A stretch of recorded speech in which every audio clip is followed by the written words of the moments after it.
അനിയത്തിമാർക്ക് വരെ എന്നെ സംശയം തുടങ്ങിയച്ചാ. ആധാരം വെച്ച് ലോൺ എടുക്കാൻ ശ്രമിച്ചത് എനിക്ക് വേണ്ടിയല്ലല്ലോ. എനിക്കെന്തിനാ കാശ്? പഞ്ചരത്നം വിട്ട് പുറത്തു പോവാത്ത ഞാൻ കാശ് കൊണ്ട് എന്ത് ആഡംബരം കാണിക്കാനാ?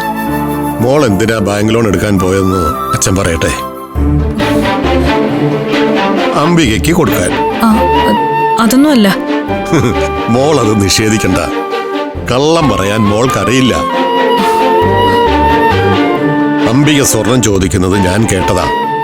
അത് മുമ്പല്ലേ അച്ഛാ. ഇപ്പോ ആകാശൻ അഖിലെ ഇഷ്ടായപ്പോ മുതല് മാമി കടുംപിടുത്തൊന്നും പിടിക്കുന്നില്ല. കർശനമായിട്ട് ചോദിച്ചില്ലെങ്കിലും മോൾ അത് കൊടുക്കും. ലോൺ എടുത്തോ കടം വാങ്ങിയോ എങ്ങനെയെങ്കിലും കൊടുക്കും.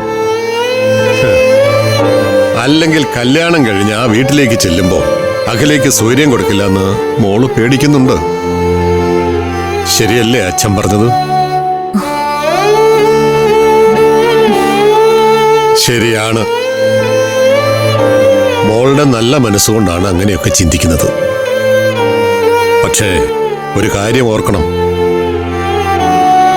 മെഴുകുതിരി ആവരുത് ജീവിതം. മറ്റുള്ളവർക്ക് വെളിച്ചമാവണം, പക്ഷേ സ്വയം ഉരുകിത്തീരുന്നത് തിരിച്ചറിയണം.